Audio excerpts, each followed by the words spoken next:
भगवान शिव की जटा कुंडली में, जटा एक ये जटा जो भगवान के शिव पर दिखा रखी है ना, ये बालों का जटा, और इसमें एक औरत का मुंह सा दिखाकर उसके मुंह से गंगा निकलती दिखा रखी है। ये तो एक बनावटी कल्पित है, ऐसा नहीं है।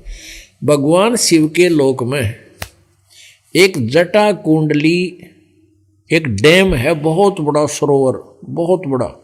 यो प्रत्येक लोक के अंदर, जैसे शिव के लोक में, विष्णु के लोक में, ब्रह्मा जी के लोक में, सबके लोक में बड़े बड़े सरोवर होते हैं। तो शिव जी के लोक में एक बहुत बड़ा डैम है, उसका नाम जटा कुंडली है, उसका नाम जटा कुंडली डैम है। तो वो सतलोक से गंगा आई थी और उसके बाद वो जटा कुंडली डैम में 6 महीने तक रही। मतलब 6 महीने में वो जटा कुंडली जो डैम था, वो सरोवर था, वो भरा। उससे भरकर फिर वो ऊपर आई। उसी समय भागीरथ जी तप कर रहे थे गंगा को नीचे लाने के लिए। उन्होंने कहा ना, गंगा ने आना था और भागीरथ ने जस पाना था। ये सारी कहानी अब समझ में आओगी। अब यहाँ क्या बता रहे हैं, शिव की जटा रहे जो गंगा, बहुर कया सरगुण प्रसंगा, शिव की जटा रहे जो गंगा, तब कर कह भागीरथ ल्याए, तिहु लोक कीर्ति दर्शाए, गुप्त वस्तु प्रगट दिखलाई, निर्गुण सरगुण समझो बाई। कि या गंगा हमने ना दिखी थी, हमारे लिए अवेलेबल पृथ्वी पर नहीं थी। भागीरथ ने तप किया और उस तप करके उस निर्गुण जो हमें नहीं उपलब्ध थी, वो थी वहाँ पर मौजूद, साकार में थी। और वहाँ से ये गंगा नीचे गिरती है, तो वहाँ से नीचे गिरने से ये वाष्प रूप बन जाती है, वाष्प। और फिर यहाँ इस पर हिमालय के ऊपर आकर के ये बर्फ रूप धारण कर लेती है और फिर वहाँ से जल बनकर ऐसे निकले।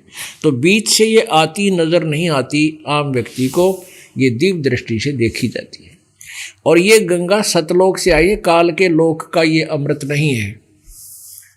पुण्यात्माओं, अब ये बातें याद रखने की हैं कि ये तत्व ज्ञान है, इसमें सब निर्णय होगा। जो अभी तक हम खिचड़ी ज्ञान बनाए बैठे थे, किसी का सिर पैर हमारे पास नहीं था, अब ये सारा सुलझ जाएगा।